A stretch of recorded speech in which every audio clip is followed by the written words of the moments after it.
mga tinagig nga pulong na lumanan sa mga biyas na pinabuhi. Tao, dili, tao kubalak. Di ko kubalak, buwali na ko. Kini nga kuwali, ako ni kiuluhan ng forever gift. Kitang na ni Agi, may pagkabata, no? Ginin dito ito pagka ikuwag. Ako isa-isa ang akong tula sa panahon sa kong pagkabata.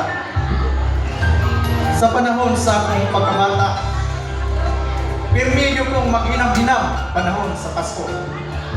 Siyempre, kinsa namang buhay bata, dili maghinam-hinam panahon sa Pasko. Kadaghan kay muhatag nimo mga regalo, gikan ni ninong o ninang, mga pinakapaborito nimo nga mga dulaan, mga sinina, sapatos nga bago, kung nagkadayang iya pang mga regalo nga nindot kaayo.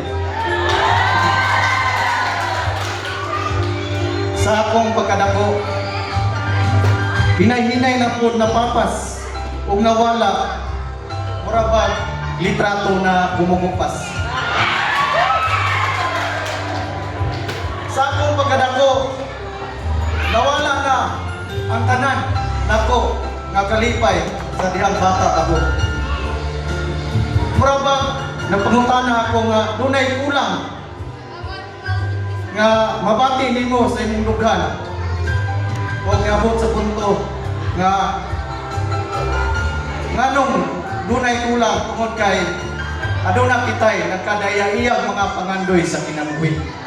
Nagkadaya-iyang pangandoy kung unsay atong madawat nga mga pinaskuhan karon Pasko. Ang uban nangandoy nga mahimong sa kahurado. Ang uban nangandoy o pinaskuhan nga mudako ang ilang grado. Ang uban usab nangandoy nga makapasar sa board exam. Ang uban usab nangandoy o pinaskuhan nga makabato na siya o hinig o uban. Ang uban usab nangandoy o pinaskuhan nga makabato na sila o usa ka anak. Ang uban usab nangandoy o naalang ilang mga amigo kamiga panahon sa Pasko, okay na. Ang uban usab nangandoy nga ang tibuok nilang pamilya panahon sa Pasko magkahiusa. Pamilya nga nagminahalay. Pamilya nga walay kasakit. Pamilya nga walay pagdumot. Ug labaw sa tanan, pamilya nga magkinunungay sa kasakit man o kalipay. Gusto kong balik-balikan ang akong pagkabata. Kay pirmi yun malipayon ang usa ka bata. Walay problema sa mabot siyang kinabuhi. Pero hopes, time's up next on. Base na sayop mo. Kay kining tanan nimong mga pangandoy dire babaw sa kalibutan, lumalabay lamang.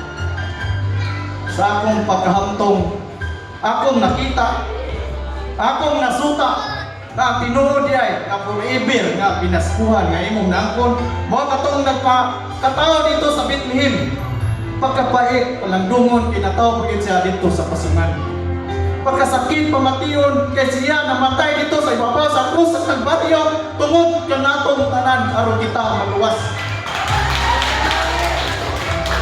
Pagkapait palandungon mga igsoon kay daghan pang mga tawo wala mituo kaniya.